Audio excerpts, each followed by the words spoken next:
historia, la memoria y el psicoanálisis, las tres columnas que sostienen la estructura del Centro de Estudio Walter Benjamin, han sido foco de atención permanente en la vida de Nicolás Vallejo. Y yo le agradezco de todo corazón haber abierto este espacio y la invitación a participar. La pandemia y el aislamiento han tenido dos consecuencias inmediatas y definitivas. Al tiempo que se han encargado de desnudar el amplio grado de indefensión y vulnerabilidad de nuestra existencia, denuncian y descubren las características de un sistema que, en nombre de maximizar el capital, ha ido destruyendo la naturaleza y ha precarizado hasta el límite las condiciones de vida y muerte de la humanidad. Pudimos en grande y en chiquito extender los límites de nuestro dominio. Pudimos llegar a Júpiter y Saturno, pudimos con la nanotecnología molecular, pero no tenemos cómo defendernos de este virus. La pandemia sirvió para recordarnos que somos parte de la naturaleza y que la naturaleza no es esa cosa ajena que está ahí para nuestro servicio y satisfacción.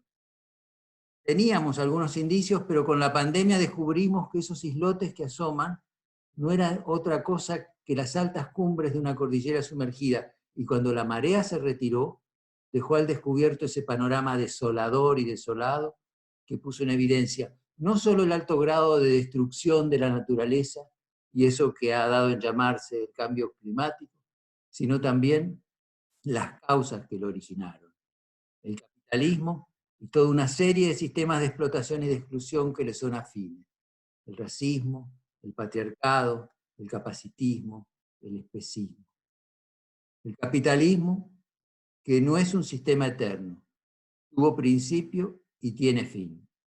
Y como en el origen está el destino, vayamos al principio. Cuando Colón descubrió América,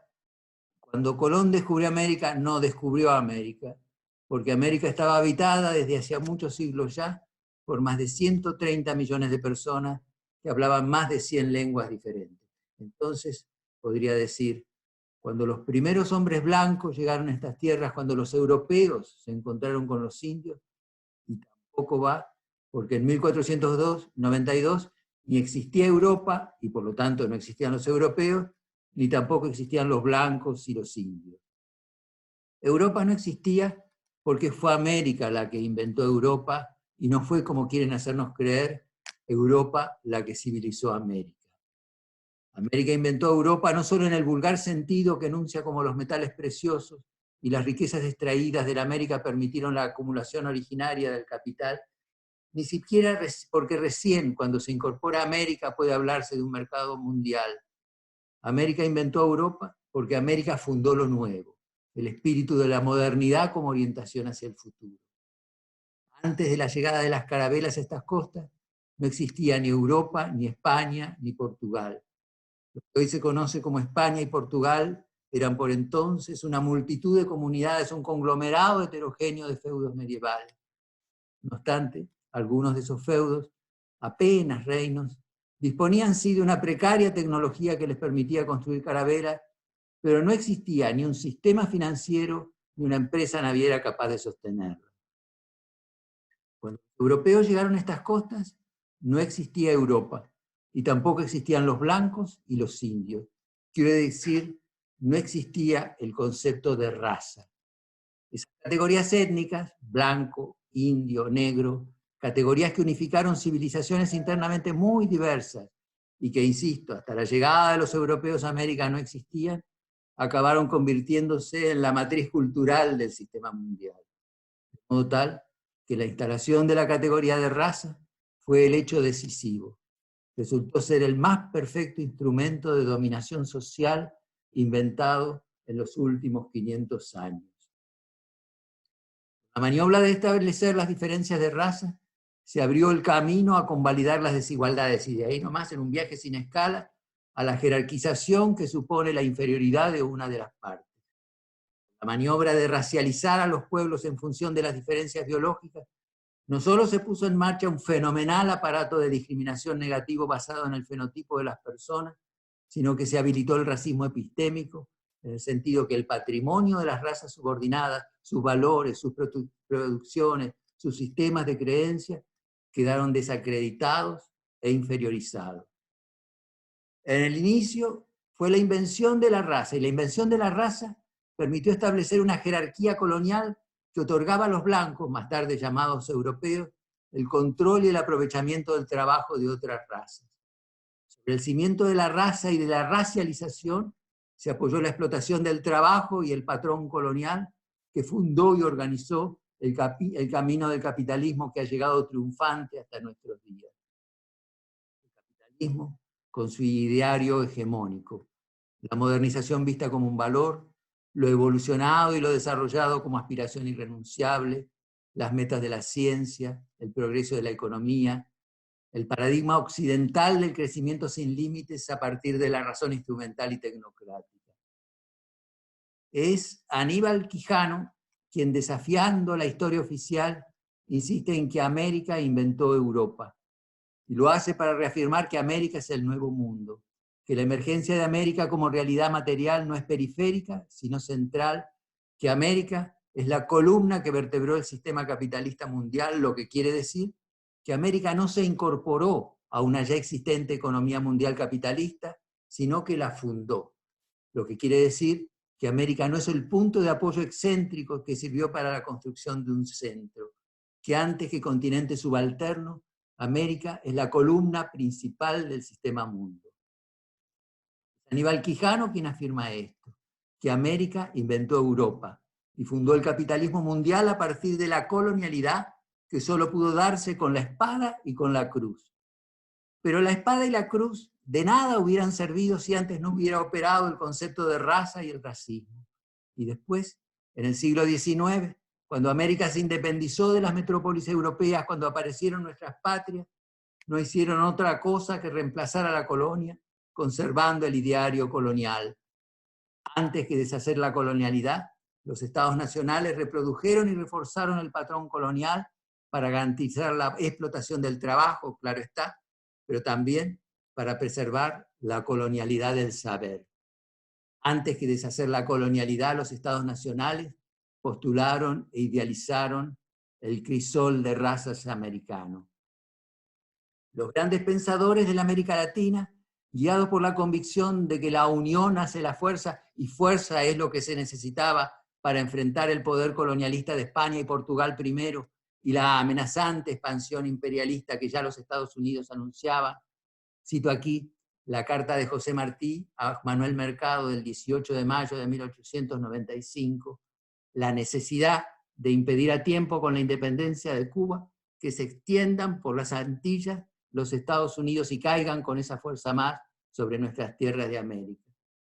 Decía que los grandes pensadores de la América Latina, Simón Bolívar y José Martí, convocaron sin reparo alguno a la igualación, haciendo caso omiso de la matriz colonial y racista. Simón Bolívar, el libertador de América, en lo que se conoce como la Carta de Jamaica, expresó el deseo de que las repúblicas mantengan la conformación política otorgada por la administración colonial española. Bolívar quería, más aún, soñaba con una América uniformada e igualada. Lo cito, ya que los pueblos de América tienen un origen, una lengua, unas costumbres y una religión, deberían por consiguiente tener un solo gobierno que confederase los diferentes estados que hayan de formarse. Es decir, una América total bajo una misma y única lengua, conservando las mismas costumbres, subordinada a una misma y única religión, con un único y mismo gobierno. Claro, pero ¿qué lengua? ¿Qué costumbre? ¿Qué religión? ¿Qué gobierno? En México, José María Mora propuso en los comienzos del siglo XIX un sistema educativo para toda la población mexicana que tuviera el español como única lengua, y más aún, que por ley nacional se declarara que en México son todos mexicanos y que ya no existen los indios. Se hace necesario recordar que por aquel entonces, en 1830, más de la mitad de la población de México eran indios que no hablaban español. Dije antes que la instalación de la categoría raza fue el hecho decisivo. Resultó ser el más perfecto instrumento de dominación social inventado en los últimos 500 años.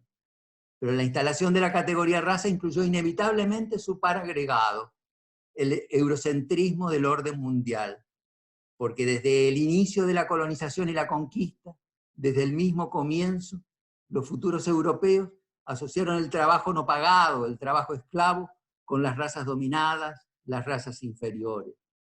La inferioridad racial de los colonizados implicaba que no eran dignos de recibir un salario como forma de pago.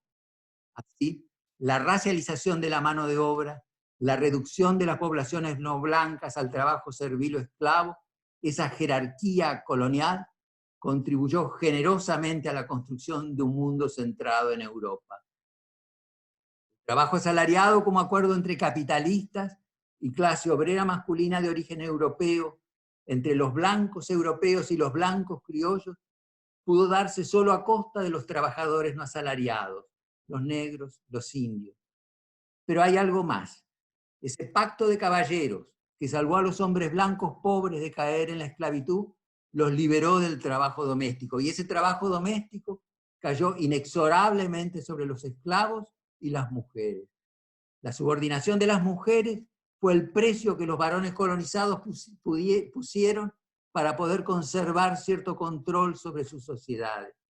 Para eso fue necesario domesticar a las mujeres en las metrópolis y luego sobreexplotar a las mujeres en las colonias. En Europa, la caza de brujas que se puso en marcha a partir del siglo XV y la Santa Inquisición católica aportaron sin límites a esa causa. Las violaciones masivas de las mujeres indígenas, la esclavitud y la servidumbre letal, esa domesticación practicada en las colonias permanece hoy en día y se expresa como femicidios, tráfico y prostitución de mujeres pobres, maquilización feminizada. En los actuales centros capitalistas, el menor salario a las razas inferiores por igual trabajo que el de los blancos es residuo apenas atenuado de ese racismo colonial. En las democracias capitalistas actuales, solo a partir del carácter racista del pacto, las mujeres blancas metropolitanas han podido beneficiarse arrancándole una cuota económica y política al poder de los hombres blancos, mediante el privilegio heterosexual que aporta el matrimonio, y usufructuando de la inferioridad de derechos civiles de las negras y las indias. El avance de los proyectos emancipatorios de las mujeres blancas ha dependido de la sobreexplotación de las mujeres negras, latinas e indígenas dentro de sus países y también de las mujeres de la periferia. Esa explotación se extiende hoy en día a las mujeres migrantes en el contexto de la economía global. Rita Segato reconoce un patriarcado de baja intensidad en algunas culturas originarias, pero María Lugones, apoyándose en el trabajo de Oyeronke Oyegumi, feminista nigeriana, y de Paula Alengan, feminista indígena de los Estados Unidos, prueba, y eso la diferencia de lo propuesto por Quijano, que el concepto de género y hasta el de sexualización eran inexistentes antes de la colonización, al menos en las sociedades yoruba. María Lugones afirma que tanto el proceso de racializar como el de generizar a los pueblos se dieron simultáneamente en el operativo del sometimiento. Los europeos descubrieron América contra toda evidencia de las civilizaciones que ya existían aquí, porque, como se sabe, nada existe antes de haber sido creado por Dios. Los europeos se proclamaron dioses, dioses de la vida y de la muerte, dueños de la aparición y de la desaparición de cuerpos y de cultura. Y los pueblos originarios fueron exterminados por la sobreexplotación avalada por el racismo, pero también por las epidemias. De los 130 millones de habitantes originarios que tenía el continente a principios del siglo XIX, solo quedaban 6 millones. Los españoles trajeron a América las epidemias, los piojos, las pulgas, las ratas, las cucarachas, la viruela, el sarampión, la tosferina, la gripe, la difteria, el tifus, la rabia, la gonorrea, la tuberculosis, la lepra, la fiebre amarilla y la sífilis, que se encargaron de diezmar a la población del continente. Los españoles ocasionaron en América la despoblación más grande que se conoce en la historia de la humanidad. Junto al genocidio de los indios, debemos a estos dioses llamados europeos que cientos de miles de africanos fueran arrancados de sus tierras, de su cultura, de su familia, de sus nombres y de su historia para convertirse en cosas. Objetos de intercambio que gestados en bodegas de barcos se entregaban a la nueva vida. Tarea de magos, aquí también los europeos hicieron aparecer a los negros y desaparecer a los indios. Nuestra identidad nacional, la historia de nuestra cultura, de nuestra subjetividad, se forjó también con oleadas de inmigrantes, sobrevivientes y victimarios generalmente de otros proyectos genocidas. Todo hace pensar que sabemos muy poco de su historia, que es la nuestra, por la transmisión oral de nuestros ancestros. Si acaso anécdotas, mitos que se repiten hasta el cansancio para disimular silencios vacíos. Más que relatos callados, se trata de marcas no significables, experiencias abrumadoras, excesivas, que se inscriben por lo negativo, puro hueco. Todo hace pensar que el silencio de los sobrevivientes y de los verdugos, que se explica por la insalvable dificultad de transmitirle a sus hijos el lugar activo o pasivo que les tocó en un proyecto de exterminio, se inscribió como hecho traumático, tanto más eficaz cuanto que su causa fue muda. ¿Cuál es la palabra para designar el horror? ¿Cuál es el relato que permita transmitir eso insoportable de haber sido objeto destinatario elegido de un proyecto de destrucción? ¿Cómo hablar desde el lugar de sujetos inhumanos, pensados para ser exterminados y quemados, hecho humo para luego negar su existencia? Esos dioses, los nazis, por ejemplo, tomaron la decisión estratégica de aniquilar la raza toda, eliminarlos en sus prolongaciones ascendentes y descendentes, para después negar que hubieran existido. De ahí la industria de la desaparición de los cuerpos. Nuestros dioses, nuestros magos, también fueron expertos en desapariciones. No están, ni muertos ni vivos, no están. Expertos en desapariciones y en apariciones. Los bebés gestados por hombres uniformados.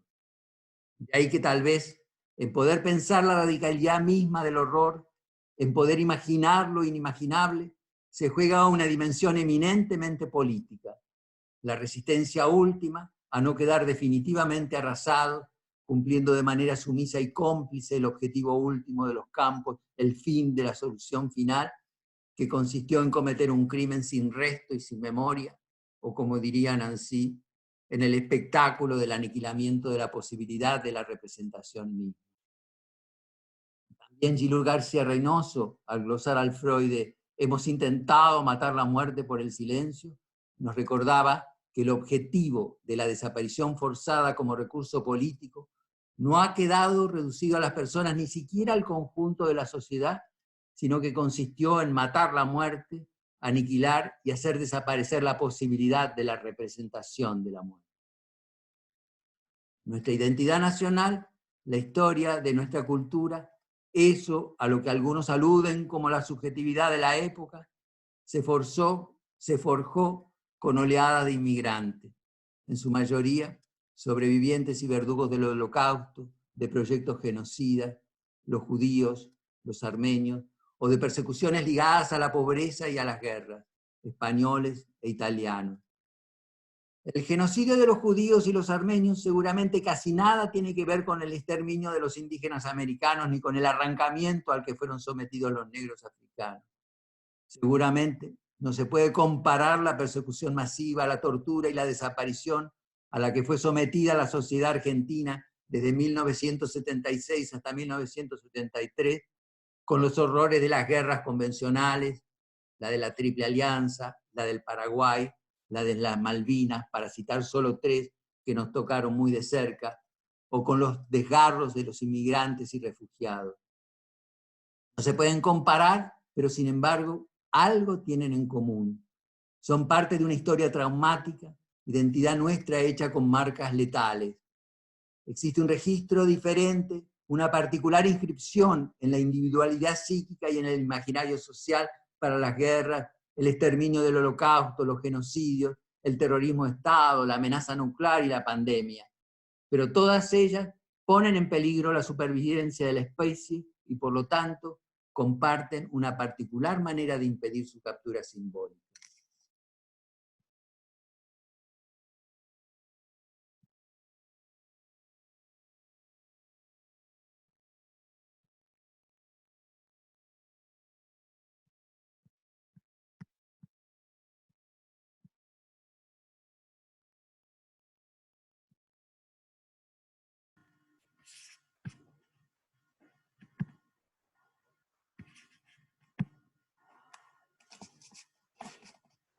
El título que elegí para esta presentación, El inconsciente político de la historia, lo tomé, claro está, de Friedrich Jameson. La lucha de clases es el inconsciente político de la historia, dice Jameson, y la lucha de clases, ya se sabe, produce síntomas sociales y acontecimientos históricos.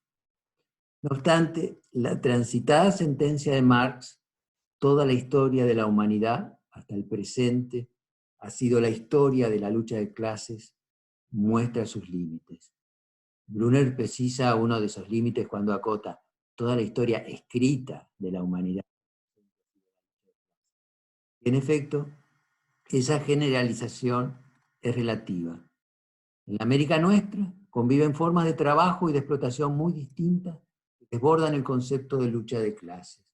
Formas productivas basadas en la democracia directa, en la solidaridad comunitaria y la reciprocidad. Una América habitada por comunidades indígenas, campesinas, palenqueras, grupos humanos que reinventan en el margen no incluido formas disruptivas del orden dominante.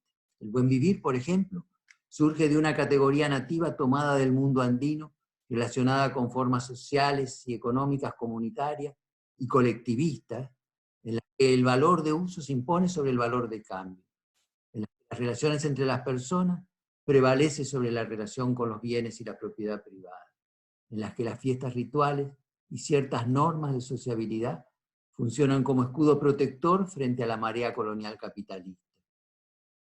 Esas economías y formaciones societarias no son el resultado de postulados abstractos producidos por teóricos europeos marxistas o lo que fuera. Son el resultado de prácticas históricas de los pueblos indígenas contra los que atentó la dominación colonial. Las visiones del progreso y el desarrollo impuestos por la estrategia eurocéntrica. La lucha de clases es el inconsciente política de la historia, dice Jameson, y la lucha de clases, decía, produce síntomas sociales y acontecimientos históricos. El inconsciente también produce síntomas individuales, lapsus, olvidos. La colonialidad produce capitalismo y subjetividades que le son funcionales. Son fábricas invisibles que hacen evidencia a través de su producción. De modo tal que las formas contemporáneas de subjetivación nos vuelven a plantear las mismas preguntas que casi siempre arriban al mismo destino. ¿Cuáles son las trampas tendidas en el seno de la propia subjetividad que nos llevan a convalidar aún sin querer un sistema opresor injusto y desigual? ¿Cuál es y cómo funciona esa dialéctica siniestra instalada dentro de nosotros mismos que nos impide rebelarnos contra quienes nos despojan de los bienes materiales, de los bienes simbólicos y de la vida misma? Porque los que menos tienen son los que tienen menos posibilidades de oponerse a un sistema que los excluye o los explota, pero que no los reconoce. Porque aquellos que nada tienen que perder más que sus cadenas son los más sumisos y obedientes al proyecto de exterminio. Si los varones sufrimos de mala conciencia reprimida por el dominio y la explotación que ejercemos sobre las mujeres, ¿cómo se explica que las mujeres, por lo menos hasta ahora, no solo no se hayan rebelado contra ese sistema de opresión, sino que más aún, a cargo de la crianza y la educación de las niñas y de los niños, asuman el mandato y cumplan muy bien con la misión de reproducir los peores valores del patriarcado? Las formas contemporáneas de subjetivación política autodestructiva nos vuelven a plantear las mismas preguntas, interrogantes ante los que Freud ya había ensayado una respuesta. Sucede, dice Freud, y lo cito, algo sumamente curioso que nunca habíamos sospechado y que sin embargo es muy natural. La agresión es introyectada, internalizada, de vuelta al lugar de donde procede. Es dirigida contra el propio yo, incorporándose a una parte de este que en calidad de super yo se opone a la parte restante y asumiendo la función de conciencia moral, despliega frente al yo la misma dura agresividad que el yo de buen grado habría satisfecho en individuos extraños. Despliega frente al yo la misma dura agresividad que el yo de buen grado habría satisfecho en individuos extraños, bien pudiera entenderse entonces como tanto mayor el odio frente a quienes nos humillan y nos agreden, tanto más será la agresividad contra uno mismo. Es como Freud, guiado por el interrogante que lo invita a pensar acerca de los recursos que despliega la cultura para coartar la agresión que le es antagónica, arriba al sentimiento de culpabilidad, ese dispositivo siniestro montado en el seno de la personalidad individual que reduce nuestras posibilidades de rebeldía frente al sufrimiento y las carencias, de modo tal que el sentimiento de culpabilidad se postula como método princeps al servicio de la perpetuación del sistema. El sentimiento de culpabilidad inconsciente, claro está, y la necesidad de castigo. El sentimiento de culpabilidad y no el remordimiento que sucede al daño cometido. El sentimiento de culpabilidad, dice Freud, se manifiesta bajo la necesidad de castigo. Por consiguiente, la cultura domina la peligrosa inclinación agresiva del individuo, debilitando a éste, desarmándolo y haciéndolo vigilar por una instancia alojada en su interior, como una guarnición militar en la ciudad conquistada. También Matteo Bonazzi alude a la culpa, a partir de la figura de un sujeto inconsciente que a la mejor manera de Lacan se articula en los tres registros, imaginario, real y simbólico. Bonazzi afirma que, y lo cito, el perno de estos tres registros es la Schuldigsein, la culpa, no la culpa histórica judeo-cristiana, sino su condición ontológica existencial, la culpa como estructura extensa de la existencia. No les será difícil a quienes me hayan seguido hasta aquí comprobar que mi intención es la de acercar estos dos términos para que cabalguen juntos. Por un lado, el proceso de conquista y colonización que el racismo y el eurocentrismo habilitaron. Por el otro, la cita freudiana, la cultura domina la peligrosa inclinación agresiva del individuo, debilitando a éste, desarmándolo y haciéndolo vigilar por una instancia alojada en su interior, como una guarnición militar en la ciudad conquistada. Cita que al traerla aquí da cuenta de mi propio eurocentrismo y de la colonialidad que me constituye. Esto supone que nos vemos atravesados por la colonialidad del poder, por la colonialidad del saber, por la colonialidad del género, pero también que producimos y reproducimos subjetividades colonizadas. Antes dije que cuando Freud se interrogó acerca de los recursos que despliega la cultura para coartar la agresión que le es antagónica, arribó al sentimiento de culpabilidad. Ese sentimiento de culpabilidad es el método princeps de dominio cultural. Pero hay algo más aún. Ese dominio se extiende hasta el mismísimo método psicoanalítico. El método psicoanalítico destinado a la deconstrucción del sentimiento de culpabilidad, europeizado por donde se lo mire, también reconoce su dominio y la interdicción que le impone al conocimiento. El sentimiento de culpabilidad como método de dominio cultural determinará la limitación del psicoanálisis si éste no transforma previamente el dominio que la cultura represiva ejerce en el yo acotado y sumiso del hombre o de la mujer que ejerce el psicoanálisis. Solo la superación del dominio que ejerce sobre nosotros el sentimiento de culpabilidad, superación que siempre será incompleta, permitirá adquirir un método adecuado para su comprensión. De lo contrario, el método de conocimiento estará también el desdeo y su fundamento, conciencia culpable, al servicio del método cultural represivo, encubriendo su sentido y compartiendo su finalidad. De la mano de Mary Langer, partí en la década del 60 del siglo pasado para internarme en la intersección de las teorías feministas y el psicoanálisis, tratando de detectar los estereotipos patriarcales de lo que quedó tributaria a la teoría y la clínica psicoanalítica.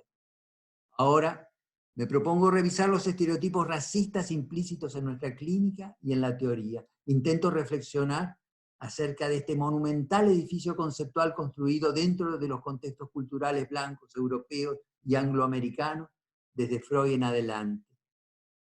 Cuestionar la raza como construcción social e individual, o más aún, la interseccionalidad de la opresión que tiene en cuenta al género, la clase social del sujeto racializado, supone nada más y nada menos que abordar la cuestión del poder. Sé que no soy ni el único ni el primero involucrado en esta iniciativa.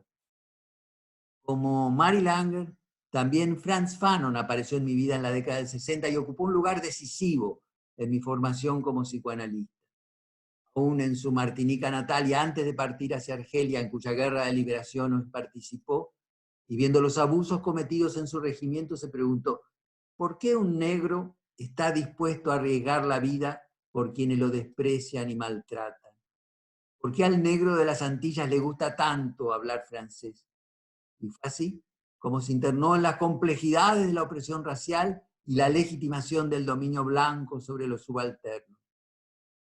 Fanon, el colono blanco, reconoce al negro como alguien con una inferioridad inherente cuyo único valor es su trabajo explotable. Y llegó a la conclusión que debido a la explotación colonial y las ideologías racializadas de la hegemonía blanca, tanto blancos como negros están impedidos de entrar en la dialéctica del proceso de reconocimiento mutuo. A través de piel negra, máscaras blancas y con los condenados de la tierra, Fanon influyó decisivamente en el pensamiento de su época, en Sartre y en Camus, claro está, y trascendió hasta nuestros días, pasando por Foucault y Derrida. Tal vez sería demasiado ambicioso intentar aquí una revisión del racismo y la colonialidad implícita en la producción psicoanalítica, pero eso no tiene por qué impedirme compartir con ustedes, para finalizar, unos pocos comentarios acerca de Freud, de Lacan y de algunos autores y autoras que trabajan actualmente en esa línea. Freud, como no podía ser de otra manera, produjo su obra en el epicentro de la metrópoli colonialista europea, muy de acuerdo a los valores de la Ilustración, la razón, la lógica y la libertad de pensamiento, principios antitéticos de las culturas no occidentales. Celia Brickman afirma que Freud adoptó un discurso racista en su conceptualización del inconsciente, y para afirmar eso se basa en que Freud explica las relaciones entre el sistema consciente, preconsciente e inconsciente como imprecisamente separados, de modo tal que a veces ciertas ramificaciones del inconsciente apenas se diferencian de los productos del sistema consciente. Cito a Freud. Podemos compararlas con personas mestizas, semejantes en general a los individuos de la raza blanca, pero que delatan su origen mixto por diversos rasgos visibles y por lo cual son así excluidos de la sociedad y del goce de las prerrogativas de los blancos.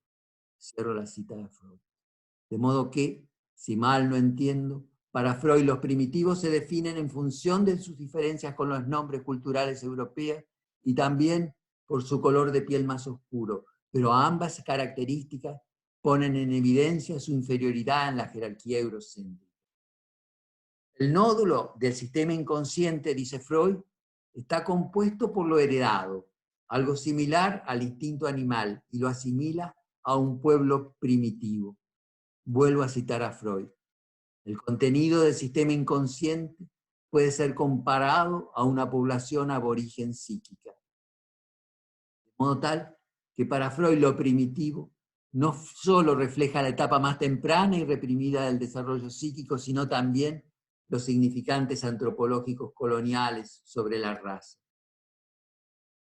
También Lacan produjo su obra en el epicentro de la metrópoli colonialista europea en momentos donde se estaba desarrollando la guerra en Indochina y una de las masacres más espantosas de las que pueblan la historia del colonialismo. La guerra de Argelia en la década del 50 y del 60, décadas fecundas en lo que concierne a una producción teórica que aún hoy en día consumimos. Fue Marie-Claire Bunz quien llamó la atención acerca del silencio de los psicoanalistas franceses, no solo ante la vocación colonizadora de Francia, sino también acerca del impacto que en su propia producción teórica tenía el contexto histórico que la albergaba. El colonialismo, Lacan apela a la siguiente lógica. No sabemos lo que es el goce con el que nos podríamos orientar, solo sabemos rechazar el goce del otro. No se trata entonces del choque de civilizaciones como de manera tan reaccionaria propuso Huntington, sino del choque de los goces de modo tal que esos goces múltiples fragmentan el lazo social. Entonces, para construir la lógica del lazo social, Lacan no parte de la identificación con el líder como hizo Freud, sino de un primer rechazo pulsional. En los últimos años, los psicoanalistas norteamericanos nos han hecho saber de una producción desbordante sobre el tema, sobre todo las y los psicoanalistas negros. Claro está que no, como no podía ser de otro modo, el racismo en los Estados Unidos tiene una vigencia y una actualidad que George Floyd y Black Lives Matter no han hecho más que universalizarlo. Y otro tanto pasa con las y los psicoanalistas palestinos que viven permanentemente acosados por el racismo y el colonialismo israelí. Palestina e Israel se han convertido en un campo de experimentación y producción insoslayable. El libro de Celia Brickman, La raza en el psicoanálisis, pueblos aborígenes en la mente, es muy interesante, pero no es el único que aborda la cuestión. Nancy Hollander enfrentó en el psicoanálisis para un tiempo precario, decolonizando nuestra teoría y nuestra práctica, el trabajo de hacer una revisión actualizada de la literatura psicoanalítica sobre el racismo implícito en el psicoanálisis.